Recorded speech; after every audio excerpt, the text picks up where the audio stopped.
ॲस्पायरंट्स, या AP अकॅडमीच्या online प्लॅटफॉर्मवरती तुमचं सर्वांचं पुन्हा एकदा स्वागत आहे. आपण आहोत ड्रग इन्स्पेक्टर सिरीजमध्ये आणि ऑलरेडी आपण बायोकेमिस्ट्री या सब्जेक्टची सुरुवात केली होती ॲस्पायरंट, आणि त्यामधील थिअरीचे जेवढे चॅप्टर्स होते हे आपण सर्व कव्हर केलेले आहेत आणि ते सगळे रेकॉर्डेड लेक्चर्स याचे तुमच्यासाठी अवेलेबल आहेत. जर तुम्ही पाठीमागचे लेक्चर्स पाहिले नसतील तर आधी ते लेक्चर्स तुम्ही कव्हर करून घ्या आणि त्यानंतर या लेक्चरचा तुम्ही ऍक्सेस घ्या, कारण या लेक्चरमध्ये आपण कव्हर करतोय next portion, next section from the biochemistry, and that is called as a metabolism. So aspirants, all we know that की बॉडीमध्ये कुठलीही गोष्ट होण्यासाठी, एनर्जी गेन होण्यासाठी, एनर्जी रिलीज होण्यासाठी, एनर्जी फॉर्मेशन होण्यासाठी, सो प्रत्येक गोष्टीसाठी मेटाबॉलिझमची गरज आहे. सो प्रत्येक ऍक्टिव्ह प्रोसेससाठी एनर्जीची गरज आहे. सो जर नॉर्मली आपण पाहतोय की जे फूड आपण घेतो हे फूड आपल्या स्टमकमध्ये डायजेस्ट होतं, so that is also one of the metabolism process. त्यानंतर फूड हे डायजेस्ट होतं म्हणजे काय की कॉम्प्लेक्स फॉर्म हे सिंपल फॉर्म मध्ये कन्वर्ट होतो. मग हा सिंपल फॉर्म हा आपल्या ब्लड स्ट्रीम मध्ये ट्रान्सफर होतो. जसं की एक्झाम्पल आहे ग्लुकोज. जसं की ग्लुकोज हे सिंपल फॉर्म असतं बॉडीमध्ये, जो की ब्लड स्ट्रीम मध्ये ट्रान्सफर होतो आणि तिथं गेल्यानंतर त्याचं वापस काय होतं, ब्रेकडाऊन होतं. ब्लड पासून टिश्यू मध्ये जात असताना किंवा ब्लड मधून लिव्हर मध्ये जात असताना, हा ब्लड मध्ये मसल मध्ये जात असताना हा ब्रेक होतो आणि ब्रेक होऊन याचं पायरुवेट होतं. पायरुवेट पासून ऍसिटिल कोए होतो, ऍसिटिल कोए पासून TCA होते आणि सगळे ग्लुकोजचे कार्बन हे ऑक्सिडाइज होतात कार्बन डायऑक्साइड मध्ये. ही एक मेटाबॉलिझमची प्रोसेस आहे. फॅट हा ऑक्सिडाइज होतो ऍसिटिल कोए मध्ये, ही मेटाबॉलिझमची प्रोसेस आहे. बॉडीमध्ये असताना अमोनिया आणि कार्बन डायऑक्साइड हे कंडेन्सेशन होतात आणि या ठिकाणी युरिया तयार होतो, ही पण एक मेटाबॉलिझमची प्रोसेस आहे. बॉडीमध्ये आपल्या कीटोन बॉडीज जनरेट होतात, ही पण एक मेटाबॉलिझमची प्रोसेस आहे. आणि ह्या सगळ्या प्रोसेस आपल्या बॉडीमध्ये खूप जास्त इसेन्शियल असतात. या प्रोसेस शिवाय आपण आपल्या बॉडीतले नॉर्मल फंक्शनिंग नाही करू शकत असतात. त्यामुळे ह्या पोर्शनला थोडंसं वेटेज जास्त आहे. So you need to understand what is the meaning of metabolism and the types of metabolism. Metabolism म्हणजे काय, जे आपल्या बॉडीमध्ये जे प्रक्रिया होतात, सो एकतर सिंपल फॉर्म हा कॉम्प्लेक्स फॉर्म मध्ये कन्वर्ट होतो किंवा कॉम्प्लेक्स फॉर्म हा सिंपल फॉर्म मध्ये कन्वर्ट होतो. हे दोन्हीही प्रोसेस मेटाबॉलिझमच्याच आहेत. सो म्हणून आणि अजून एक महत्वाचं पॉईंट म्हणजे काय असणार की मेटाबॉलिझम हे विदाउट प्रोटीन्स इम्पॉसिबल आहे, कारण प्रोटीन शिवाय एन्झाईम्स या ठिकाणी इम्पॉसिबल असतील आणि एन्झाईम शिवाय आपल्या बॉडीमध्ये कुठलीही प्रोसेस होणं हे पॉसिबल नाही आहे. याचा अर्थ की या प्रोसेसमध्ये तुम्हाला थोडंसं समजून घ्यायचंय की मेटाबॉलिझम काय, कॅटाबॉलिझम काय, एनाबॉलिझम काय, एम्फिबॉलिझम पण असतं, ते पण आपण समजून घेऊया आणि मग आपल्या पहिल्या सायकलकडे आपण या ठिकाणी प्रोसीड करणार आहोत. तर students, metabolism is nothing but a metabolic pathway constitutes a series of enzymatic reactions. Metabolism ही एक अशी प्रोसेस आहे ज्या प्रोसेसमध्ये सिरीज आहे एन्झायमॅटिक रिएक्शनची. जसं की glucose is getting converted into glucose 6 phosphate, glucose 6 phosphate is getting isomerise into the fructose 6 phosphate, fructose 1,6 bis phosphate. याचा अर्थ अशी एक सिरीज रिएक्शन आहे आणि हे सिरीज रिएक्शन एन्झाईम शिवाय शक्य नाही आहे. त्यामुळे मेटाबॉलिझम ही एक एन्झायमॅटिक प्रोसेस आहे. सो ज्या प्रोसेसमध्ये रिएक्शन्स होतात किंवा ही कॉन्स्टिट्यूट होते किंवा ही सिरीज असते एका enzymatic रिएक्शनची to produce specific product. बरोबर आहे. आता ग्लायकोलिसिसचे मेटाबॉलिझम आहे, तर शेवटी तुम्हाला स्पेसिफिकली एकतर पायरुवेट मिळतो नाहीतर लॅक्टेट मिळतो. सो युरियामध्ये जर अमोनियाचं मेटाबॉलिझम असेल तर शेवटी तुम्हाला युरिया मिळतो. कीटोन बॉडीच्या जेनेसिसमध्ये शेवटी तुम्हाला कीटोन बॉडीज पाहायला मिळतात. TCA मध्ये सगळ्यात शेवटचा प्रोडक्ट हा ऑक्झॅलोसिटेट असतो. 6 कार्बन एंटर होतो, 2 कार्बन ऑक्सिडाइज होतात. सो हे सगळं आपल्याला या ठिकाणी पाहायचंय आणि एक स्पेसिफिक प्रोडक्ट हा मेटाबॉलिझम पासून मिळतो. Metabolism is broadly divided into 2 categories. Actually 3 कॅटेगरीमध्ये डिवाइड केलं जातं, पण मेनली याच्यात 2 कॅटेगरीज असतात. एक्सपेरियन्स एक असतं कॅटाबॉलिझम, सेकंड वन असतं anabolism. Catabolism is nothing but जे कॉम्प्लेक्स मॉलिक्युल्स आहेत जे बॉडीमध्ये गेल्यानंतर यांचं मेटाबॉलिझम होऊन हे सिंपल मॉलिक्युलमध्ये कन्वर्ट होतात. So this process is called as a catabolism. For example, starch हा ग्लुकोजचा कॉम्प्लेक्स फॉर्म आहे. स्टार्च हा पोटॅटो मध्ये असतो, स्टार्च हा व्हीट मध्ये असतो, स्टार्च हा आपल्या बॉडीमध्ये किंवा प्लांट मध्ये भरपूर ठिकाणी असतो. सो यामध्ये जो स्टार्च आपल्या बॉडीमध्ये एंटर करतो त्यावेळेला तो स्टार्च डायजेस्ट होतो ग्लुकोज मध्ये. म्हणजे स्टार्च हे कॉम्प्लेक्स आहे आणि याचं मेटाबॉलिझम होऊन ग्लुकोज तयार होतो. ग्लुकोज हा एक सिंपल फॉर्म आहे, तर या प्रोसेसला नाव द्यायचं कॅटाबॉलिझम. ग्लायकोजन हा पण ग्लुकोजचा कॉम्प्लेक्स फॉर्म आहे. ग्लायकोजिनोलायसिसने काय होतं, glycogen is getting converted into the glucose, आणि हे पण एक प्रोसेस आहे कॅटाबॉलिझमची. कॅटाबॉलिझम इज नथिंग बट एस्पेरेंट्स complex form is getting converted into the simplex form, याला आपण नाव देत असतो कॅटाबॉलिझम. आणि सो याचं डेफिनेशन पाहून घ्या. So it is a degradative process concern with the breakdown of the complex molecule into the simple one. Example आहे starch to glucose, second example आहे ग्लायकोजन टू ग्लुकोज, हे एक्झाम्पल आहेत. सेकंड आहे anabolism. अॅनाबॉलिझमचा meaning असतो की जिथं प्रोसेसमध्ये complex form हा बनवला जातो. एक्झाम्पल आहे कोलेस्ट्रॉल सायकल. कोलेस्ट्रॉल सायकलमध्ये कोलेस्ट्रॉलमध्ये असतात 27 कार्बन्स एस्पेरेंट्स, आणि प्रत्येक कार्बन हा ऍसिटिल कोए पासून आलेला असतो. ऍसिटिल कोए हा दुसऱ्या ऍसिटिल कोए सोबत कन्वर्ट होतो आणि ऍसिटिल कोए होतो, पुन्हा एक ऍसिटिल कोए येतो, पुन्हा तो बीटा हायड्रॉक्सिल कोए तयार होतो. याचा अर्थ की सिंपल फॉर्म हे एकत्र येतात, एक कॉम्प्लेक्स फॉर्म तयार करत आहे. फॉर एक्झाम्पल ग्लुकोजचं कन्व्हर्जन स्टार्च मध्ये होणं, ग्लुकोजचं कन्व्हर्जन ग्लायकोजन मध्ये होणं, ही आहे अॅनाबॉलिझमची प्रोसेस. जिथं सिंपल मॉलिक्यूल पासून काय तयार होत आहे, कॉम्प्लेक्स मॉलिक्यूल तयार होत असेल तर त्या प्रोसेसला आपण नाव देतो एस्पेरेंट्स अॅनाबॉलिझम. अजून एक प्रोसेस असते आपल्याकडे एस्पेरेंट, ज्याला आपण अॅम्फिबॉलिझम असं म्हणतो. एका सायकलमध्ये सिंपल पण तयार होतो किंवा कार्बन कमी येतात, आणि त्या सायकलमध्ये कार्बन जास्त बी होऊ शकतात, याला नाव द्यायचं अॅम्फिबॉलिझम. आणि आपल्याकडे अशी एक सायकल आहे ज्याच्यामध्ये अॅम्फिबॉलिझम होतं, आणि that is nothing but the TCA cycle. TCA cycle ही एक अॅम्फिबॉलिझमचं एक्झाम्पल आहे, ज्याच्यामध्ये कार्बन नंबर 2 पण होतो, carbon number 4, carbon number 6. So ही अॅम्फिबॉलिझम आहे. यानंतर एस्पेरेंट्स मी काही पाथवेज दिले, त्यांचे काही लोकेशन्स बी आहेत. टीसीए सायकल असेल, ग्लायकोजेनेसिस असेल, ग्लुकोनिओजेनेसिस असेल, पेंटोस फॉस्फेट पाथवे असतील, तर लक्षात घ्या मेन आहे टीसीए सायकल, जे की सायटोप्लाझम मध्ये होत नाही. मेन आहे बीटा ऑक्सिडेशन सायकल, जे की सायटोप्लाझम मध्ये होत नाही. मेन आहे इथं एटीसी सायकल, जे की सायटोप्लाझम मध्ये होत नाही. इलेक्ट्रॉन ट्रान्सपोर्ट चेन असेल, ट्रायकार्बोक्सिलिक ऍसिडची सायकल असेल, किंवा बीटा ऑक्सिडेशनची सायकल असतील, तर एस्पेरेंट्स या सायकल्स होत असतात मायटोकॉन्ड्रियामध्ये. त्यानंतर ग्लायकोलायसिस असेल, ग्लुकोनिओजेनेसिस आणि पेंटोस फॉस्फेट असेल, आणि हे जे सायकल्स होतात एस्पेरेंट्स हे होत असतात सायटोप्लाझम मध्ये. सो सायटोप्लाझम वाले सायकल्स लक्षात घ्या, आणि मायटोकॉन्ड्रियल सायकल्स पण तुम्ही लक्षात ठेवा. हे ऑर्गन्स आहेत.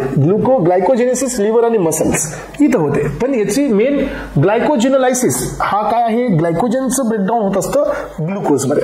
ग्लुकोनिओजेनेसिस मीन्स व्हॉट, सो जिथं जे नॉन कार्बोहायड्रेट्स असतील किंवा कार्बोहायड्रेट्स असतील यांच्यापासून तयार होत असतात glucose, that is what the ग्लुकोनिओजेनेसिस. Pentose phosphate pathway पण सायटोसोल मध्येच होत असतो. मेजर पाथवे आहे सायट्रिक ऍसिड सायकल, ज्याच्यामध्ये ऍसिटिल कोए हा कार्बन डायऑक्साइड मध्ये ऑक्सिडाइज होतो. तुम्हाला माहिती आहे की एका ऍसिटिल कोएकडे किती कार्बन असतात, तर एका ऍसिटिल कोएकडे 2 कार्बन्स असतात. याच्या आधी जो एंड प्रोडक्ट असतो आपल्या ग्लायकोलिसिसचा, तो कोण असतो, तर तो पायरुवेट असतो, आणि पायरुवेटकडे किती कार्बन असतात, तर 3 कार्बन असतात. मग हे डिकार्बोक्सिलेशन काय हे आपण पाहूया. ग्लायकोलिसिस मध्ये ग्लुकोजचं ऑक्सिडेशन होतं पायरुवेट आणि लॅक्टेट मध्ये. जर ऑक्सिजनच्या प्रेझेन्स मध्ये ही सायकल होत असेल तर पायरुवेट हा एंड प्रोडक्ट असतो, आणि ऑक्सिजनच्या अब्सेन्स मध्ये जर ही सायकल होत असेल एस्पेरेंट्स तर लॅक्टेट हा एंड प्रोडक्ट असतो. ग्लुकोनिओजेनेसिस मध्ये पहा, ग्लायकोजन पासून ग्लुकोज किंवा नॉन कार्बोहायड्रेट्स काही असतील त्यांच्यापासून पण ग्लुकोज तयार होत असतो. ग्लायकोजिनोलायसिस म्हणजे ग्लायकोजनचं ब्रेकडाऊन होत असतो ग्लुकोज मध्ये. ग्लुकोनिओजेनेसिस मध्ये ग्लुकोजचं सिंथेसिस होतं. हे पहा या ठिकाणी नॉन कार्बोहायड्रेट प्रिकर्सर मध्ये, सॉरी हे ग्लायकोजेनेसिस आहे. ग्लायकोजेनेसिस म्हणजे काय, ग्लायकोजनचं सिंथेसिस होतं ग्लुकोज पासून. म्हणजे ग्लुकोज हा ग्लायकोजन मध्ये कन्वर्ट होत असतो, जो की आपल्या बॉडीमधला एक स्टोरेज युनिट आहे. यानंतर मी एक लिस्ट तुमच्या समोर दिलेली आहे. So rate limiting enzymes, what it is, किंवा रेट लिमिटिंग एन्झाइम्स म्हणजे काय असतात, व्हॉट इट इज ऍक्च्युअली. तर रेट लिमिटिंग एन्झाइम म्हणजे काय एस्पेरेंट्स, की त्या सगळ्या स्टेपमध्ये जो एन्झाइम इथं प्रेझेंट आहे, ज्याला आपण रेट लिमिटिंग असं म्हणतो, त्या स्टेपला ती प्रोसेस सगळ्यात जास्त स्लो असते. So that is the process of rate limiting step. त्यालाच आपण रेट लिमिटिंग स्टेप म्हणतो, जिथं सर्वात जास्त ही प्रोसेस स्लो असते. अलग लक्षामध्ये त्यामध्ये पहा, आपण या ठिकाणी ग्लायकोजिनोलायसिस, फॉस्फोरिलेज हा एन्झाइम आहे. ग्लायकोजेनेसिस, ग्लायकोजन सिंथेटेज आहे. ग्लायकोलायसिस, फॉस्फोफ्रुक्टोकायनेज एन्झाइम आहे, जो रेट लिमिटिंग स्टेप आहे. ग्लुकोजेनेसिस मध्ये फ्रुक्टोज 1,6 बायफॉस्फेट आहे. टीसीए सायकल मध्ये आयसोसिट्रेट डिहायड्रोजिनेज आहे. युरिया सायकल मध्ये कार्बामॉइल फॉस्फेट सिंथेटेज आहे. कोलेस्ट्रॉल मध्ये HMG कोए रिडक्टेज आहे. फॅटी ऍसिड सिंथेसिस मध्ये ऍसिटिल कोए कार्बोक्सिलेज आहे. कीटन बॉडीज मध्ये HMG कोए सिंथेटेज आहे. आणि बाइल ऍसिड मध्ये 7 अल्फा हायड्रॉक्सिलेज. हे आहेत वेगवेगळ्या रिएक्शन मध्ये असणाऱ्या वेगवेगळ्या रेट लिमिटिंग स्टेप. चला तर एस्पेरेंट्स, आता आपण बिगिन करत आहोत एक इम्पॉर्टंट बीट कडे जात आहोत. आपण पहिली सायकल आपण आपल्या मेटाबॉलिझम मध्ये स्टार्ट करतोय, which is related to the carbohydrate metabolism आणि त्या सायकलचं नेम आहे ग्लायकोलायसिस. सस्पेरेंट्स मला सर्वांनी सांगा ग्लायकोलायसिस म्हणजे काय. ज्या ठिकाणी लायसिस हा वर्ड येतो तो तिथं ब्रेकडाऊन असतं, ज्या ठिकाणी नेसिस हा वर्ड येतो त्या ठिकाणी सिंथेसिस असतं. मग आता ग्लायकोलायसिस म्हणजे काय, जिथं ग्लुकोजचं ब्रेकडाऊन होतं. मग आता तुम्हाला सर्वांना माहिती आहे की हे ब्रेकडाऊन का केलं जातं, why we need to break the glucose.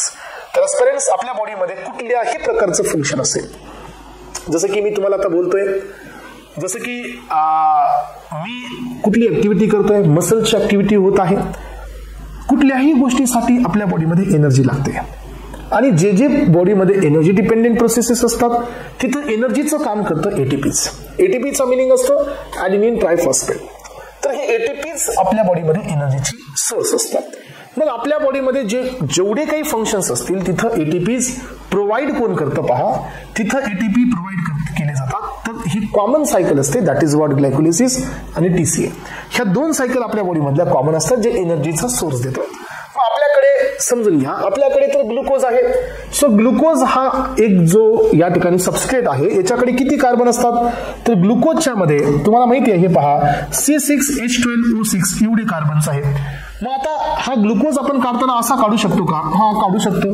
हे ग्लुकोज आपल्याकडे असे 6 कार्बनचे आहेत. मग हे 6 कार्बन ग्लुकोजचे 6 CO2 मध्ये ऑक्सिडाइज झाले तर आपल्याला आपल्या बॉडीमध्ये 38 एटीपीज पाहायला मिळतात. म्हणजे एवढे एटीपीज इथून तयार होतात. मग हे ऑक्सिडेशन करण्यासाठी आपल्याला 2 सायकल रन करावं लागतात.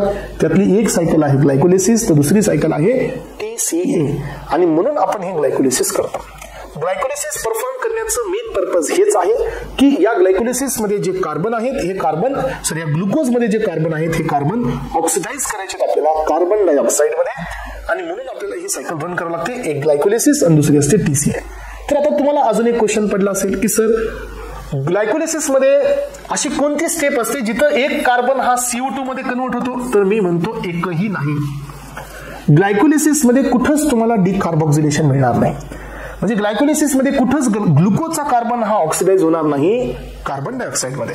हे जे 6 कार्बन आहेत एस्पेरेंट्स हे सगळेच्या सगळे सो एकतर ग्लायकोलिसिसच्या आधी एक स्टेप मध्ये आणि ग्लायकोलिसिसच्या मध्ये 2 स्टेप मध्ये असे 3 कार्बन हे 2 वेळा सायकल मध्ये जाऊन ऑक्सिडाइज होतात सो कार्बन डायऑक्साइड मध्ये.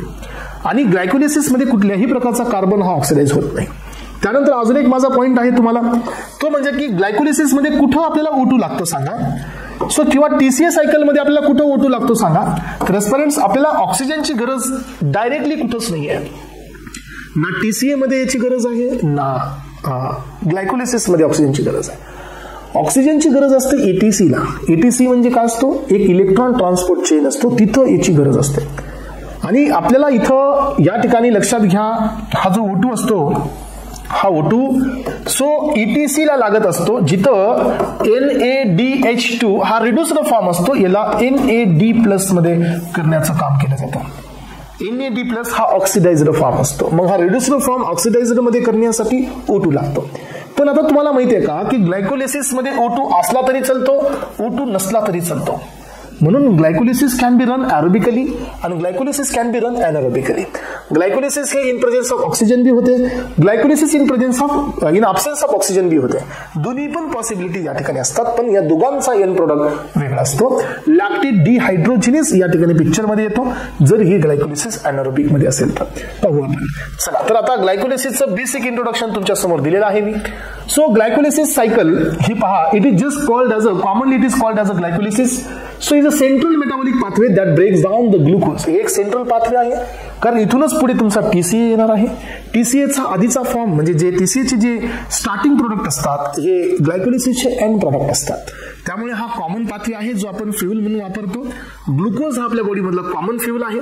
मग ग्लुकोजला ब्रेक करणारी सायकल म्हणजे ग्लायकोलिसिस आहे. That is why it is a central metabolic pathway that break down the glucose into the pyruvate आणि producing energy in the form of ATP. एक ATP लक्षात ठेवा आणि दुसरा आहे NADH. NADH2 असतं ऍक्च्युअली. हा NADH2 सो ग्लायकोलिसिस मध्ये एकच NADH2 तयार होतो. सो एका सायकल मध्ये तर एक अशी स्टेप असते जिथून ग्लायकोलिसिस डबल होते, त्यामुळे टोटल NADH2 2 असतात. मी दाखवतो हे सगळं. माझं काम आहे आजच्या लेक्चर मध्ये तुम्हाला सगळे सिग्निफिकन्स देणं. ग्लायकोलिसिस तुम्ही कधीच विसरू शकणार नाही पेरेंट्स. हे लेक्चर जर तुम्ही प्रॉपरली अटेंड केलं तर लक्ष देऊन ऐका. सो आपण काय पाहतोय, glycolysis is a common pathway which will break the glucose into pyruvate आणि in order to release the energy in the form of ATP आणि NADH2. ATP हा एनर्जीचा डायरेक्ट सोर्स आहे, NADH2 हा ATPचा इनडायरेक्ट सोर्स आहे. So can we use the NADH2 as an energy source? No. As parents, we can't use this NADH2 as our energy source until unless हा NADH2 electron transport chain कडे जाईल आणि he will make a equivalent 3 ATPs. 3 ATP बनवत असतो एक NADH2. Standard wise हा 2.5 ATPs बनवतो, but आपण एक अप्रॉक्सिमेटली घेत असतो 3 ATPs. मग आता या ठिकाणी it is also called as a Embden Meyerhof pathway. याला सेकंड नेम आहे इम्डम-मेयर ऑफ पाथवे, जो की यांनी डिस्कवर केला होता या सायंटिस्टनी, म्हणून याला असं नाव देण्यात आलेलं आहे. Glycolysis is a major pathway in erythrocytes, cornea and lens. Why? तर स्टुडंट्स असे क्वेश्चन्स येतात बघा एक्झाम मध्ये की ग्लायकोलिसिस हा यांच्यामध्ये मेजर का आहे. इवन दो ग्लायकोलिसिस पेक्षा जास्त तर ATPs तुम्हाला TCA देतो. सो ग्लायकोलिसिस पेक्षा जास्त, TCA पेक्षा जास्त ATPs तर बीटा ऑक्सिडेशन देतो. तुम्हाला सगळ्यांना हे माहिती असेल की बीटा ऑक्सिडेशन मध्ये एक 16 कार्बनचा मॉलिक्यूल जर ऑक्सिडाइज झाला parents, then you will get the 129 ATPs. पण ते कधी शक्य आहे? ज्या वेळेला तुमच्या बॉडीमध्ये ग्लुकोज नाही आहे आणि बॉडीमध्ये न्यूक्लियस आहे, ज्यावेळेला बॉडीमध्ये मायटोकॉन्ड्रिया आहे. तर यांच्यामध्ये बीटा ऑक्सिडेशन नाही होत, यांच्यामध्ये TCA सायकल नाही होत. याचं कारण असतं की इरिथ्रोसाइट्स, कॉर्निया आणि लेन्स यांच्यामध्ये जे सेल्स असतात हे प्रोकॅरियोटिक सेल्स असतात. लक्षात घ्या, प्रोकॅरियोटिक सेल्स असतात. याचा अर्थ काय की यांच्यामध्ये मायटोकॉन्ड्रिया, न्यूक्लियस, गोल्जी ॲपॅरेटस हे सर्व अब्सेंट असतात.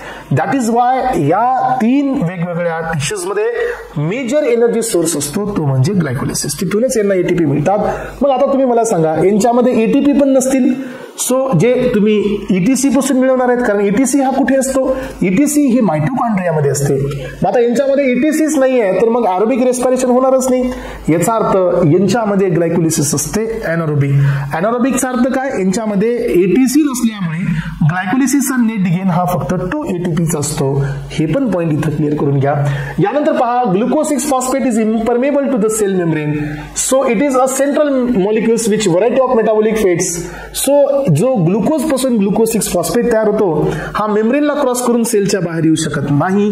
तर या ग्लुकोज 6 फॉस्फेट पासून वेगवेगळ्या सायकल्स पुढे रन होतात. एक तर ग्लायकोलिसिस रन होते असपर्यंत, त्यानंतर तुमची ग्लुकोनिओजेनेसिस पण रन होत असते इथूनच, आणि पेंटोज फॉस्फेट पाथवे पण रन होत असतो. हे तिन्ही पाथवे तुम्हाला मी क्लिअर करणार आहे. लोकेशन आहे याचं सायटोप्लाझम, रिएक्टंट आहे सो ज्याला आपण सबस्ट्रेट म्हणतो दॅट इज ग्लुकोज C6H12O6 आहे. एंड प्रोडक्ट आहे पायरुवेट. सो आणि नेट ATP मिळतात 2. एंड प्रोडक्ट हा पायरुवेट आहे जर एरोबिक असेल तर. हे एनारोबिक असेल पेरेंट्स तर याचा एंड प्रोडक्ट हा लॅक्टेट असतो. नेट ATPचा अर्थ काय माहितीये का? नेट ATPचा मिनिंग असतो की विदाउट ETCचा वापर न करता, ETCचा यूज न करता नेट ATPs 2 पोझिशनला किंवा 2 स्टेप्स मध्ये आपल्याला डायरेक्ट 2 ATP मिळतात. That step is also called as a substrate level phosphorylation. He step असते, याला आपण दुसरं अजून एक नाव देतो सबस्ट्रेट लेवल फॉस्फोरिलेशन, आणि 2 NADH2 मिळत असतात. लक्षात घ्या. तर हे आपण या ठिकाणी एक ओव्हरव्ह्यू मध्ये पाहतोय. टाइप ऑफ प्रोसेस, 2 प्रोसेस आहेत, एक आहे एनारोबिक आणि दुसरी असते एरोबिक. एरोबिक मध्ये O2 लागतो, एनारोबिक मध्ये O2 ची गरज नाहीये. एनारोबिक मध्ये एंड प्रोडक्ट हा लॅक्टेट असतो आणि एनारोबिक मध्ये फक्त ATP, टोटल ATP 2 असतात. इथं तुम्हाला मी नेट ATP दिलेले आहे. Don't confuse with the total ATPs. Net ATPचा अर्थ असा असतो की जिथं ATPs विदाउट ATC तयार झालेले आहेत, याचा अर्थ विदाउट ऑक्सिजन. सो याचे 2 आणि हे 6 असे टोटल 8 ATPs इथं मिळत असतात. पेरेंट्स हे 2 + 2 4 असतात आणि हे 6 असतात. याच्यामध्ये 2 मायनस होतात ऍक्टिव्हेशनचे. असे टोटल किती झाले? 8 ATPचा नेट गेन असतो. आपण ते पाहू ज्याला आपण आता पुढे सायकल पाहणार आहोत. मग आता ग्लायकोलिसिस मध्ये 3 स्टेप आहेत. जसं की एस्पायरंट तुम्ही लक्षात घ्या, कुठलाही बिझनेस तुम्ही या ठिकाणी जर समजा स्टार्ट करणार असाल तर त्या बिझनेस मध्ये आधी कॅपिटल तुम्हाला तुमच्याकडून इन्व्हेस्ट करावं लागतं. So after getting investment of the capital, त्यानंतर तुम्ही बिझनेस रन कराल, त्यानंतर तुम्हाला प्रॉफिट मिळतो. सो सगळ्यात आधी तुम्हाला बिझनेस रन करावा लागेल, तुमचं कॅपिटल इन्व्हेस्ट करावं लागेल आणि त्यानंतर मग तुम्ही त्याच्यामधून प्रॉफिट घेणार आहात. तसंच या ठिकाणी ग्लायकोलिसिस मध्ये बी आहे, तसंच तुमचं बीटा ऑक्सिडेशन मध्ये पण असतं. बीटा ऑक्सिडेशन मध्ये पण आपण आधी आपली इन्व्हेस्टमेंट करतो. तुम्हाला इथं सायकल मध्ये जरा थोडंसं डीप मध्ये जाऊन बघा. सायकलच्या मध्ये इथं तुम्हाला दिसत असेल की पहिल्या स्टेप मध्ये आपण एटीपी टाकतोय आणि एडीपी आपण रिलीज करतोय. मग पुन्हा एकदा इथं कन्फ्युजन होण्याचा चान्स आहे की सर आपण हे एटीपी मिळवण्यासाठी ही सायकल करत असतोय, मग आपण इथं एटीपी टाकतोय काय, म्हणजे ऍड का करतोय, इव्हन दो आपल्याला तर एटीपी पाहिजे असतं, मग आपण एटीपी का ऍड करतोय इथं. येस, आपण हे ग्लायकोलिसिसचा पाथवे कारण करत असतो जेणेकरून आपल्याला एटीपीज मिळावे. मग आपण काय एटीपीज टाकतोय, इथं पण आपण एक एटीपी टाकत असतो आजपर्यंत, आणि याच्या खाली या इथं पण आपण एक एटीपी अजून ऍड केलेलं आहे. अशी 2 एटीपीज आपण याच्यात ऍड करायला लागलोय. आपल्याला ही सायकल तर याच्यासाठी रन करायची आहे की आपल्याला याच्यातून एटीपीज मिळावे. तर हेच तर एक इम्पॉर्टंट बीट आहे जो की तुम्हाला लक्षात ठेवायचं आहे आजपर्यंत की या सायकलमध्ये सगळ्यात पहिली स्टेप असते ती स्टेप असते जिथं तुम्हाला स्वतःची एनर्जी आधी इन्व्हेस्ट करावी लागते. येस, त्यामुळे ग्लायकोलिसिस मध्ये 3 स्टेप असतात. पहिली स्टेप असते जिथं आपण आपली एनर्जी इन्व्हेस्ट करतो आणि that is what the phase 1 energy investment phase. Phase 2 असते दॅट इज स्प्लिटिंग फेज, जिथं ग्लुकोज हा 6 कार्बन मध्ये असतो तर त्याची स्प्लिटिंग होते या ठिकाणी 2 मॉइटीमध्ये, जिथं स्प्लिटिंग होते त्याची 2 मॉइटीमध्ये, आणि 3 कार्बनचे 2 सेट्स या ठिकाणी तयार होत असतात. म्हणजे सेकंड स्टेप असते ही तुमची स्प्लिटिंगची स्टेप असते. समजते सगळ्यांना पेरेंट्स. आणि आता आपण पहा, पहिल्यांदा आपण इन्व्हेस्टमेंट केली, पुन्हा ग्लुकोज मॉइटी ही स्प्लिट झाली. आता तिसरा पॉइंट असतो तो म्हणजे काय की जे आपण इन्व्हेस्टमेंट केलेली आहे त्याचं आपल्याला आता रिटर्न पाहिजे. आपण 2 एटीपीज इन्व्हेस्ट केलेत, आता त्याच्यापासून आपल्याला प्रॉफिट पाहिजे, म्हणजे मोर एटीपीज जनरेट झाले पाहिजेत. ही असते तुमची तिसरी स्टेप आणि या स्टेपचं नाव असतं phase number 3 energy generation phase. आलं का लक्षात सगळ्यांच्या. चला तर मग आता आपलं गोल काय आहे. पहिली फेज आपण स्टार्टअप करतोय आजपर्यंत आणि that is our energy investment phase, जिथं आपण आपली एनर्जी इन्व्हेस्ट करतोय, वापरतोय, है ना. सो गोल आहे use 2 ATP to phosphorylate the glucose. मग याच्यात आपले 2 एटीपी आपल्याला वापरायचे कशासाठी, ग्लुकोजच्या फॉस्फोरिलेशनसाठी. आणि तुम्हाला इथं यांचा वापर करायचा आहे आणि यांना स्प्लिट करायचंय 3 कार्बन मध्ये. 3 कार्बनचे 2 मॉइटी इथं तयार होतात. त्यातला एक असतो ग्लिसरॉल्डिहाइड 3 फॉस्फेट आणि दुसरा असतो ग्लिसरॉल्डिहाइड डायहायड्रॉक्सी ॲसिटॉन, नॉट ग्लिसरॉल्डिहाइड, डायहायड्रॉक्सी ॲसिटॉन. दाखवतो मी तुम्हाला. मग आता आपण ह्या सायकलच्या ह्या सगळ्या स्टेप आणि आधी आपण काय करूया पेरेंट्स, आपण आपली सायकलच आधी आपण कंप्लीट करूया. सायकल हे काय सांगते बघा. येस, सायकलकडे थोडंसं लक्ष देऊन वाचा, काय काय दिले पहा एकदा. चला तर पेरेंट्स आता आपण सुरुवात करतोय ऍक्च्युअल सायकलला. ऍक्च्युअल सायकल मध्ये काय दिले बघा, आणि हे सगळ्या स्टेप तुम्हाला माहिती पाहिजे, करून पण घ्यायच्यात. सगळ्यात पहिल्यांदा आहे glucose. Glucose is getting converted into the glucose 6 phosphate. काय होतं याच्यामध्ये की ग्लुकोजच्या 6 नंबर कार्बनवरती फॉस्फेट ग्रुप ऍड केला जातो आणि त्यामुळे हे स्ट्रक्चर होतं ग्लुकोज 6 फॉस्फेट. इथं असतं 2 एन्झाईम, एक असतो ग्लुकोकायनेज आणि सेकंड वन असतो हेक्झोकायनेज. ही 2 एन्झाईम स्टेप रेग्युलेट होते. इथे को फॅक्टर बी लागतो आणि दॅट इज कॉल्ड मॅग्नेशियम. मॅग्नेशियमची पण इथं गरज असते. त्यासोबतच पेरेंट्स ही एनर्जी इन्व्हेस्टमेंटची स्टेप आहे. एनर्जी इन्व्हेस्टमेंटची स्टेप म्हणजे काय, एटीपी टाकून आपण बाहेर काय काढतोय, एडीपी. एटीपी कडे किती फॉस्फेट्स आहेत, 3 फॉस्फेट्स आहेत. रिलीज होताना किती फॉस्फेट होऊन रिलीज होते, ॲडेनिन 2 फॉस्फेट्स. त्यातला एक फॉस्फेट हा सबस्ट्रेट वरती आपण ट्रान्सफर केलेला आहे. That is why it is getting converted into glucose 6 phosphate. यानंतर आता पहा, इथं glucose 6 phosphate is getting isomerized into fructose 6 phosphate. आणि काहीच बदल नाही झालेला आहे, फक्त ग्लुकोजचं कन्व्हर्जन हे फ्रुक्टोज मध्ये झालेलं आहे. तर parents this is called as a phosphoglucose isomerase. हा एन्झाईम असतो जिथं काहीही बदल न होता फक्त आयसोमरायझेशन होत असतं. यानंतर बरं हे असं का करण्यात आलं तुम्हाला माहितीये, याचं रिझन बी तुम्हाला मी सांगतो. ग्लुकोज हा एक 6 मेंबर रिंग मध्ये सायक्लायझेशन मध्ये येत असतो, तर फ्रुक्टोज हा 5 मेंबर रिंग मध्ये सायक्लायझेशन येत असतो. ग्लुकोजचा सायक्लिक फॉर्म हा पायरॅनोज रिंग मध्ये असतो आणि फ्रुक्टोजचा सायक्लिक फॉर्म हा फिब्रॅनोज रिंग मध्ये असतो. आता आपल्याला एक फॉस्फेट ऍड केलाय, अजून आपल्याला दुसरा फॉस्फेट ऍड करायचा असतो, पण ग्लुकोज मध्ये तो कार्बन फ्री नसतो. फर्स्ट नंबरचा कार्बन हा सायकल मध्ये असतो, फ्री नसतो. मग आपण काय करतो, याला फ्रुक्टोज मध्ये कन्वर्ट करतो. तर फ्रुक्टोज मध्ये फर्स्ट आणि 6 नंबरचे दोन्ही कार्बन फ्री असतात. त्यातल्या 6 नंबर वरती ऑलरेडी आपण फॉस्फेट ऍड केलेला आहे. तर आता आपण वापस एक फॉस्फेट टाकतो फर्स्ट नंबर कार्बन वरती आणि ही रिएक्शन पुन्हा कॅटलाइज होते in presence of ATP. ATP is getting converted into the ADP. इथं वापस एक फॉस्फेट आपण ऍड केला गेला एस्पेरेंट आणि ही रिएक्शन झालेली आहे फॉस्फोफ्रुक्टोकायनेज. तर एस्पेरेंट या ग्लायकोलिसिस मध्ये ही फर्स्ट स्टेप आणि ही थर्ड स्टेप ह्या 2 स्टेप असतात जिथं आपण एनर्जी इन्व्हेस्ट करतो आणि ह्या दोन्ही स्टेप असतात इररिव्हर्सिबल. ह्या दोन्ही स्टेप कशा असतात एस्पेरेंट, इररिव्हर्सिबल. पूर्ण ग्लायकोलिसिस ही 10 स्टेपची असते, त्याच्यामध्ये 3 स्टेप हे इररिव्हर्सिबल असतात. त्यातल्या 2 तर आता ऑलरेडी आपण पाहिल्या. यानंतर पहा काय झालं, फ्रुक्टोज 1,6 बिस फॉस्फेट हा तुमचा रेडी झालेला आहे. फ्रुक्टोज कडे काय आहे, 3 कार्बन आहेत. आता किती फॉस्फेट आहेत, 2 आहेत. तर या सबस्ट्रेट वरती एक मधून ब्रेक केला जातो एका एन्झाईमच्या हेल्पने आणि तो असतो अल्डोलेज. अल्डोलेज काय करतो, या सबस्ट्रेटला या ठिकाणी ब्रेक करतो. याच्याकडे टोटल 6 कार्बन आहेत आणि 2 फॉस्फेट आहेत. तर आता इकडे 3 आणि या साईडला 3 कार्बन येतात. याला एक फॉस्फेट जातो आणि याला एक फॉस्फेट जातो. तर हा मॉइटी तयार होतो ग्लिसरॉल्डेट 3 फॉस्फेट आणि तो असतो डिहायड्रॉक्सी एसिटोन. यस, याच्यामध्ये डिहायड्रॉक्सी एसिटोन फॉस्फेट असतो DHAP. याच्याकडे फॉस्फेट आहे, याच्याकडे फॉस्फेट आहे, याच्याकडे 3 कार्बन आहेत, याच्याकडे 3 कार्बन आहेत आणि हे दोन्ही मॉइटी जे असतात हे एकामेकाचे इंटर कन्व्हर्टेबल असतात. त्यामुळे लक्षात घ्या, इथून पुढची जी ग्लायकोलिसिस आहे ही सर्व स्टेप 2 टाइम्स होणार आहे. कारण का, हा सबस्ट्रेट एकदा जाणार आहे आणि पुन्हा हा सबस्ट्रेट एकदा जाणार आहे. म्हणून इथून पुढे जी बी प्रोसेस होत आहेत हे सगळ्या ट्वाइस इन टाइम होणार आहेत. म्हणून इथून पुढे सगळ्या स्टेप मध्ये 2 जे काही घ्यायचे तुम्हाला 2 रिएक्शन्सला कन्सिडर करायचं. आणि जर इथं कन्फ्युज झाला तर एनर्जेटिक्स तुम्हाला मिळणार नाही. सो बघा मग आता नेक्स्ट वन असतं, या दोघांचं कन्वर्जन होतं, इथं आयसोमरेज असतो जो इथं देण्यात आलेला आहे. आता आपण पुढची स्टेप पाहतोय की ग्लिसरॉल्डेट 3 phosphate is getting converted into 1,3 बिस फॉस्फोग्लिसरेट. आता पुन्हा एकदा लक्षात घ्या की यांच्यामध्ये 2 NAD+. तर ही मेन इथं एक स्टेप आहे जिथं आपल्याला NADH2 मिळालेला असतो. So 2 NAD+. आपण इथं 2 काय घेतलं, कारण ही रिएक्शन 2 टाइम्स होत आहे. तर 2 NAD+, ज्याच्यावरती प्लस असतो तर तो ऑक्सिडाइज्ड असतो, ज्याच्यावरती प्लस नसतो तो रिड्यूस्ड असतो. मग NAD+ हा ऑक्सिडाइज्ड फॉर्म आहे. सो याचं कन्वर्जन NADH2 मध्ये होतं. म्हणजे काय की या सबस्ट्रेट कडून 2 हायड्रोजन पिकअप करतो हा आणि हा 2 NADH2 मध्ये जातो आणि हा 2 NADH2 इनडायरेक्ट फॉर्म आहे एस्पेरेंट एनर्जीचा.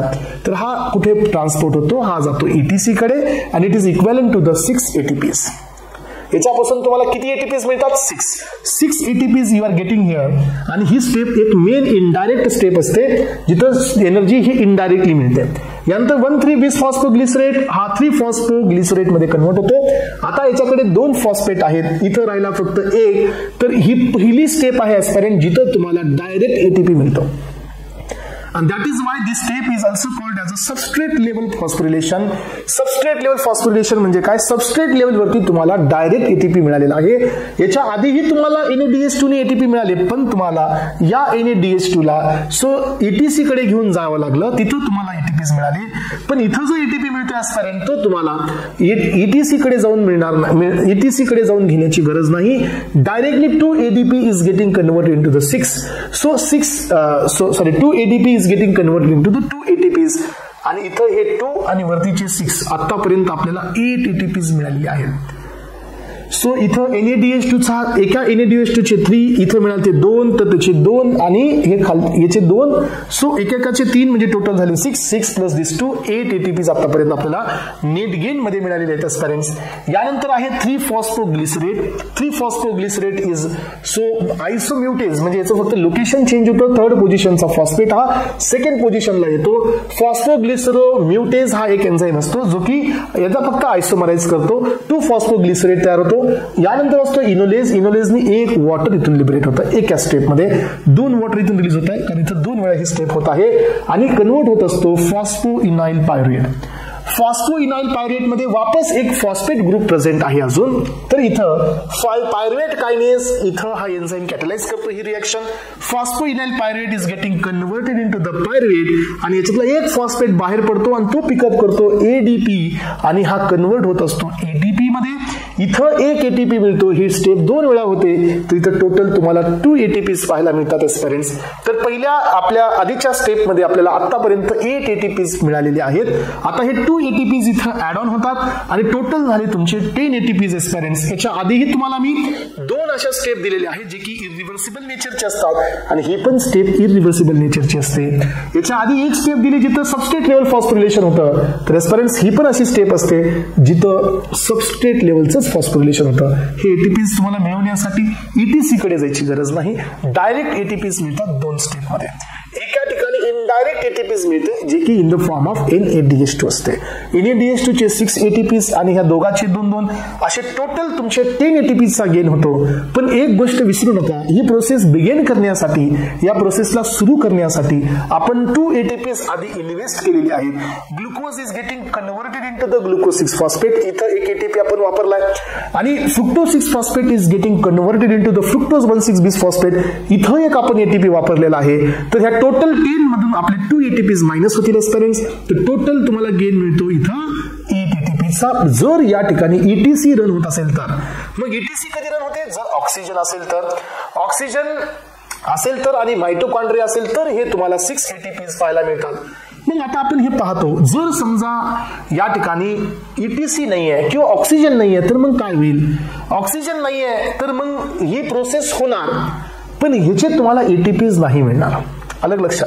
मग ही प्रोसेस कुणामुळे होते माहितीये का? लॅक्टेट डिहायड्रोजिनेजमुळे ही प्रोसेस होते. हे NAD+ तुम्हाला फक्त ETC देऊ शकत असतो, पण ऍडिशनली लॅक्टेट डिहायड्रोजिनेज तुम्हाला NAD+ देतो. त्यामुळे O2 नसेल तर ही प्रोसेस होते, नाही असं नाही, पण याचे तुम्हाला 6 ATPs मिळत नाहीत. तर जर तुमचं ऑक्सिजन जर अब्सेंट असेल तर एन प्रोडक्ट जो आहे तो तुमचा पायरुवेट होतो, लॅक्टेट होतं एस्पिरंट, पण इथे 6 ATPs तुम्हाला काउंट मध्ये येत नाहीत. तर टोटल झाले तुमचे 4 आणि 4 मधले 2 गेले ऍक्टिव्हेशनला, तर तुम्हाला नेट गेन मिळतो तुमच्या एनारोबिक ग्लायकोलिसिस मध्ये, that is only 2 ATPs.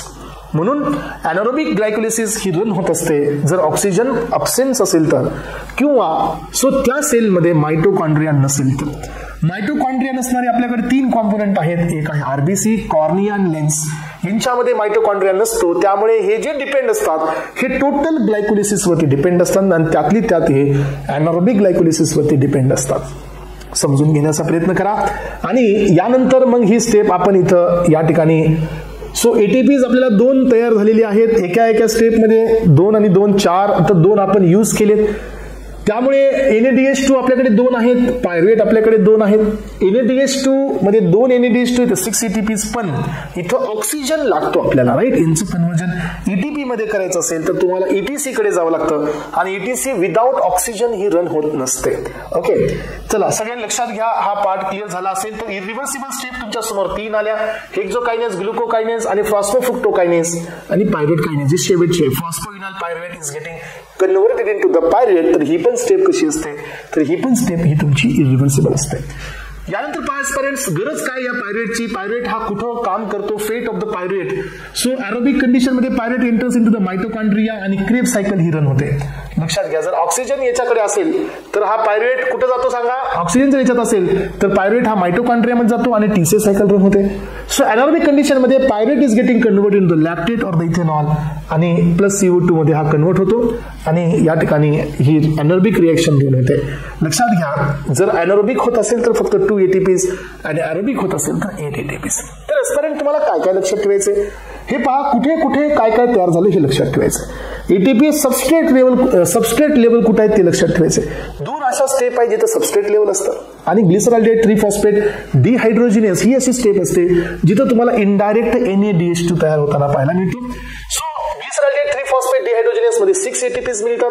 Phosphoglycerate kinase आणि पायरुवेट कायनेज हे 2 अशा स्टेप आहेत जिथं तुम्हाला सबस्ट्रेट लेवल ATPs पाहायला मिळतात. एस्पिरंट्स 2+2 आणि 2 ATPs कन्झ्युम्ड इन रिएक्शन हे झाले -2. तर एरोबिक कंडिशन मध्ये 8 ATPs आणि एनारोबिक कंडिशन मध्ये 2 ATPs या ठिकाणी तुम्हाला पाहायला मिळतात. आणि हे सर्व सिग्निफिकन्स झालेले आहेत ग्लायकोलिसिस बद्दल. 3 स्टेप हे रिव्हर्सिबल आहेत, 7 स्टेप हे रिव्हर्सिबल आहेत. सो 2 स्टेप हे एनर्जी कन्झ्युमचे आहेत. सो आणि 2 स्टेप ही सबस्ट्रेट लेवल फॉस्फोरिलेशनचे आहेत. 1 स्टेप ही इनडायरेक्ट सोर्सची आहे आणि एंड प्रोडक्ट हा लॅक्टेट आहे एनारोबिक मध्ये आणि एरोबिक मध्ये पायरुवेट आहे. सो मला असं वाटतं की आता हा पोर्शन तुमचा एक्झॅक्टली क्लिअर झाला असेल. यामधील सगळे क्वेश्चन्स तुम्हाला येलाच पाहिजे एस्पिरंट्स. ओके, चला तर आता आपण पुढे जात आहोत एस्पिरंट्स नेक्स्ट पॉईंटकडे. याचे मी निमोनिक्स दिलेले आहेत तुम्हाला. तर हे निमोनिक्स फक्त एवढ्यासाठीच देण्यात आलेले आहेत की तुम्हाला ह्या रिएक्शन्स मध्ये काही कन्फ्युजन होऊ नये. सो प्लेंटी निमोनिक्स अवेलेबल आहेत ऑनलाईनमध्ये, युट्यूबवरती, सो गुगलवरती. तुम्हाला जे वाटतील ते निमोनिक्स तुम्ही घेऊ शकता आणि या सायकल्सला रिमेंबर करण्याचा प्रयत्न करू शकता. तर हे पहा. So goodness gracious father Franklin didn't go by perfect pumpkins to prepare the pies. हे आहे याची एक निमोनिक्स आणि त्याचे आहेत सगळे एक्सप्लेनेशन. हे निमोनिक्स आहेत सबस्ट्रेटसाठीचे, इकडले निमोनिक्स आहेत एन्झाईमसाठीचे. So goodness stand for glucose, gracious stand for glucose 6 phosphate, father stand for fructose 6 phosphate. तर ही अशा प्रकारचे सगळे निमोनिक्स तुम्ही पाहू शकता. हे आहेत सबस्ट्रेटसाठीचे निमोनिक्स. एकदा दोनदा कराल एस्पायरंट्स तर मला वाटतं की इझिली रिकॉल करू शकता आणि थोडीशी हेल्प होते. काही मिसिंग कॅरेक्टर्स इथे राहत नाही जर याचे तुम्ही बेनिफिट घेतला तर. सो यानंतर पहा. Hungry Peter pan and the gruelling pink panther it ties. So हे याचं निमोनिक आहे आणि हे निमोनिक आहे तुमच्या एन्झाईमसाठीचं. मग आता हे hungry stand for hexokinase, Peter stand for phosphoglucoisomerase, pan stand for phosphofructokinase, and stand for aldolase, growling stand for triose phosphate isomerase किंवा याला ग्लिसरॉल्डेट 3 फॉस्फेट डिहायड्रोजनेज. इथं मध्ये एक आयसोमरेज असतो ना, तर ते आयसोमरेज आणि ग्लिसरॉल्डेट 3 फॉस्फेट. तर अशा प्रकारे हा सगळा पोर्शन तुमचा इथं क्लिअर झाला पाहिजे. हे तुम्ही तुमच्या लेवलवरती याला तुम्हाला निमोनिक्सची गरज आहे की नाही हे तुमचा. सो आतापर्यंतचा रिडिंग सांगतो. जर तुम्हाला सायकल्स पूर्ण पद्धतीने लक्षात असेल तर मला वाटतं की गरजच नाही तुम्हाला या निमोनिक्सची. पण सायकल्स सगळ्याच सायकल्स तुम्हाला यायला पाहिजेत तरच आपण याच्या पुढच्या ऍडिशनल पॉईंटकडे पाहू शकतो. आणि यानंतर एस्पायरंट आपण पुढे रन करत आहोत नेक्स्ट पॉईंटकडे आणि ही एक इंटरमिडिएट स्टेप असते in between the glycolysis and TCA. एक गोष्ट लक्षात घ्या एस्पायरंट्स की आता ग्लायकोलिसिस झाली, एंड प्रोडक्ट तुम्हाला पायरुवेट मिळाला. येस, ग्लायकोलिसिस झाली आणि एंड प्रोडक्ट तुम्हाला काय मिळाला? पायरुवेट. असं आपण अझ्युम करू की ही ग्लायकोलिसिस एरोबिक मध्ये रन झालेली आहे आणि got an end product, so that is pyruvate. पण पायरुवेट हा टीसीए सायकलचा स्टार्टिंग प्रोडक्ट नाही आहे. So that is the main point. So pyruvate हा टीसीएचा स्टार्टिंग प्रोडक्ट नाही आहे किंवा pyruvate will not enter into directly TCA नाही. मग आता पायरुवेटला ग्लायकोलिसिस मध्ये जायचं असेल तर पायरुवेटला ऍसिटिल कोए मध्ये कन्व्हर्ट व्हावं लागेल. तर ही मेन स्टेप आहे. पुन्हा एकदा सो एक्सपेरियन्स लक्षात घ्या. पायरुवेट हा 3 कार्बनचा आहे. कारण आपण पाहतो की एक ग्लुकोज पासून किती पायरुवेट तयार होतात तर 2. एकामध्ये किती कार्बन आहेत? 3 इंटू 2 6. मी तुम्हाला याच्या आधी पण सांगितलं की ग्लायकोलिसिस मध्ये कुठंच एकही कार्बन कमी होत नाही, कुठंच डिकार्बॉक्सिलेशन होत नाही. डिहायड्रेशन होतं पण कुठेही डिकार्बॉक्सिलेशन होत नाही. याचा अर्थ पायरुवेट हा 3 कार्बन आहे तर याचं कन्व्हर्जन ऍसिटिल कोए मध्ये झालं पाहिजे आणि हे कन्व्हर्जन करण्यासाठी ही स्टेप असते आणि ही स्टेप असते linking in between the TCA and the glycolysis and this step is called as a conversion of the pyruvate into the acetyl CoA. मग आता आपण हे पाहूया की हे कन्व्हर्जन का करायचं. Pyruvate is getting converted into the acetyl CoA by oxidative decarboxylation. बरोबर. कारण का पायरुवेट मध्ये आहेत 3 कार्बन आणि acetyl CoA मध्ये आहेत 2 कार्बन. मग आता पायरुवेट मध्ये 3 आहेत, acetyl CoA मध्ये 2 आहेत. तर लक्षात घ्या. सो 1 कार्बन CO2 मधून रिलीज झाला पाहिजे आणि इथून 1 कार्बन हा CO2च्या फॉर्मॅट मध्ये बाहेर पडतो. 1 कार्बन इथून बाहेर येतो. हे बघा. So pyruvate is getting converted into the acetyl CoA by oxidative डिकार्बॉक्सिलेशन आणि ही पण एक इरिव्हर्सिबल स्टेप आहे. एकदा जर तुमचा पायरुवेट हा ऍसिटिल कोए मध्ये कन्वर्ट होत असेल aspirants then he will not come back into the again pyruvate. म्हणजे म्हणून ही प्रोसेस इरिव्हर्सिबल आहे. यानंतर ही प्रोसेस होत असते मायटोकॉन्ड्रियामध्ये. लक्षात घ्या. सो या स्टेपला सायटोप्लाझम मध्ये रन नाही करायचंय. पायरुवेट हा तुमचा सायटोप्लाझम मध्ये तयार होतो. Then he will enter into the mitochondria आणि मायटोकॉन्ड्रियामध्ये पायरुवेट हा ऍसिटिल कोए मध्ये कन्वर्ट होतो आणि then he will go for the TCA cycle. So या रिएक्शनला रन करण्यासाठी 3 एन्झाईम आणि 5 कोएन्झाईमची गरज आहे. येस, तर that will be the very unique process. So आणि ही प्रोसेस खूप युनिक होते. पहा की झालं काय की या ठिकाणी 3 एन्झाईम आणि 5 कोएन्झाईम लागतात. सो पायरुवेट डिहायड्रोजिनेज फर्स्ट एन्झाईम आहे. डिहायड्रोलिपॉइल ट्रान्सएसिटायलेज हे सेकंड एन्झाईम असतो. डायहायड्रोलिपॉइल डिहायड्रोजिनेज हा थर्ड एन्झाईम असतो. अशा 3 एन्झाईमनी मिळून ही प्रोसेस रन होते एस्पायरेंट. आणि को फॅक्टर बघा TPP म्हणजे विटामिन B1 लागतो, दॅट इज थायमिन. लिपोअमाइड हा एक कोएन्झाईम लागतो. FAD म्हणजे विटामिन B2 लागतो, दॅट इज रायबोफ्लाविन. देन कोएन्झाईम A म्हणजे पॅन्टोथेनिक ऍसिड लागतो, दॅट इज विटामिन B5. आणि NAD प्लस और इथं FAD प्लस लागला, NAD प्लस म्हणजे विटामिन B3 लागतो म्हणजे नियासिन. म्हणजे तुम्हाला लक्षात घ्यायचं आहे की पायरुवेटचं कन्व्हर्जन ऍसिटिल कोएमध्ये होण्यासाठी किती एन्झाईम लागले पहा. Vitamin B1, vitamin B2, vitamin B3, vitamin B5. So असे 4 विटामिनची गरज आहे, कारण हे सगळे जे को एन्झाईम्स आहेत हे या विटामिन्स पासून तर सिंथसाइज झालेले. त्यामुळे हे सगळे लागतील तुम्हाला ही रिएक्शन प्रोसीड करण्यासाठी. तर तुमच्या समोर ही रिएक्शन मी दिलेली असताना हे पहा, पायरुवेट मध्ये कार्बन्स एकदा चेकआउट करा. 1, 2, 3 कार्बन्स आहेत. याचं डिकार्बॉक्सिलेशन काय होतं, एक CO2 इथून रिलीज होतो आणि हा CO2 इथे दाखवलेला आहे. 1, 2 कार्बनचा फक्त युनिट आता सध्या पेंडिंग आहे आणि नाव it is called as a acetyl CoA. मग आता हा ऍसिटिल कोए तुमचं एंटर करतो TCA सायकल मध्ये. ओके, चला तर आता आपण पाहतोय एस्पायरेंट्स नेक्स्ट इम्पॉर्टंट सायकल आपण या ठिकाणी बिगिन करतोय आणि that is called as a TCA cycle.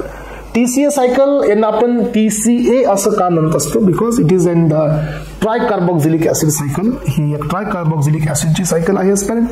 So या सायकलला आपण सायट्रिक ऍसिड सायकल ही म्हणतो. Yes, it is also known as the Kreb cycles. Kreb cycle it is also known as a Kreb cycle. Why? Because हा एक scientist होता, यांनी ह्या सायकलची डिस्कवरी केली, हॅन्स ॲडॉल्फ क्रेब्स. सो यांनी ह्या सायकलची डिस्कवरी केली, ही सायकल त्यांनी प्रपोज केली, म्हणून याला आपण क्रेब सायकल ही म्हणतो. आलं लक्षात? चला तर एस्पायरेंट्स नेक्स्ट इम्पॉर्टंट सायकल आपण आता स्टार्टअप करतोय आणि that is called as a TCA cycle. TCA सायकलचे बेसिक पॉइंट्स आपल्याला माहित आहेत. ही सायकल एक कंप्लीट ऑक्सिडेशनचा पाथवे असतो ग्लुकोज मधून मिळणाऱ्या प्रोडक्टचा, जसे की पायरुवेटचा. या सायकलचे सिनोनिम्स पहा. It is called TCA cycle, it is also called as a Kreb cycle आणि याला अजून एक नेम आहे सायट्रिक ऍसिड सायकल. ह्या सायकलचं नेचर असतं एम्फिबोलिक सायकल. ही एम्फिबोलिक असते कारण याच्यामध्ये कार्बन ब्रेक बी होतात, कार्बन तयार बी होतात. दाखवतो मी तुम्हाला पुढे जाऊन. So it is in the important for the seller respiration, कारण याच्यापासून तुम्हाला ATPs मिळतात. आणि ही सायकल फक्त ऍरोबिक कंडिशन मध्येच होते. ही सायकल ऍनरोबिक कंडिशन मध्ये होतच नाही एस्पायरेंट, कोणत्याही कंडिशन मध्ये. ही सायकल फक्त ऍरोबिक मध्येच रन केली जाते. So it occurs in the mitochondrial matrix of the eukaryotic cells. ही प्रोकॅरियोट्स मध्ये होतच नाही, बिकॉज प्रोकॅरियोट्स मध्ये मायटोकॉन्ड्रिया हा अब्सेंट असतो. ही सायकल फक्त युकॅरियोटिक सेल मध्ये होते, मायटोकॉन्ड्रियल मॅट्रिक्स मध्ये होते आणि ऑक्सिजनच्या प्रेझेन्स मध्येच होते. यानंतर पहा, citric acid cycle essentially involve in the oxidation of acetyl CoA. Yes, तर ऍसिटिल कोएचा ऑलरेडी आपण पहा पायरुवेट मध्ये किती कार्बन होते, 3. यातील आता आपण ऍसिटिल कोए बनवला म्हणजे 2 कार्बनचा. ऑलरेडी आपण 2 कार्बन तर ऑक्सिडाइज केलेच.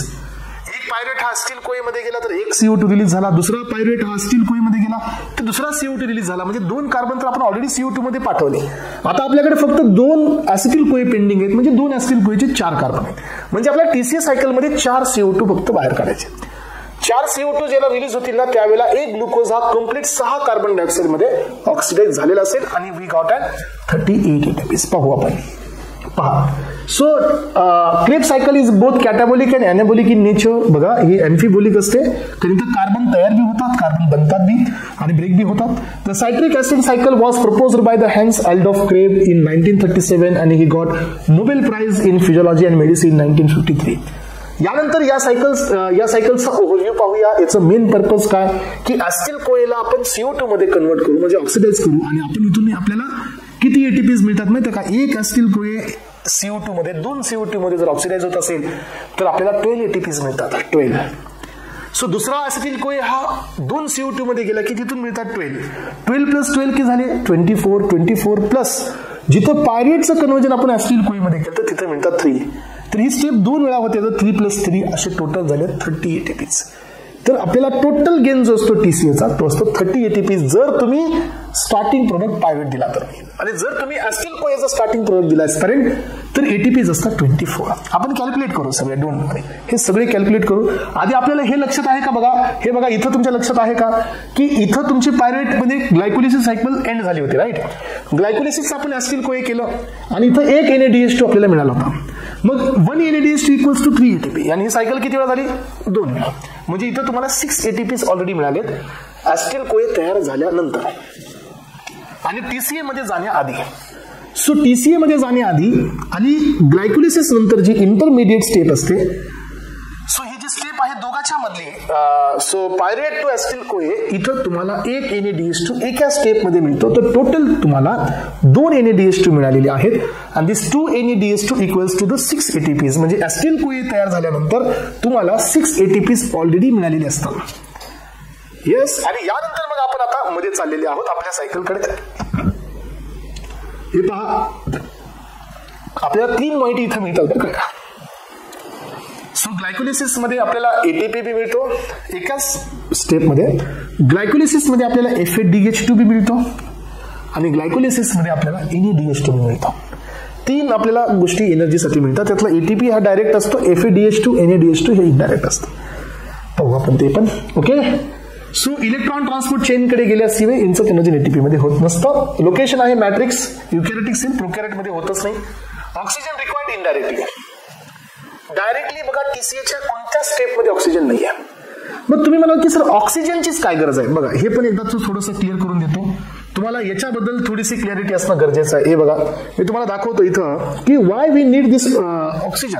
हे बघा आता आपल्याला काय झालंय की एका स्टेपमध्ये NAD+ हा कशात कन्वर्ट झाला, NADH2 मध्ये झाला एक स्टेपमध्ये.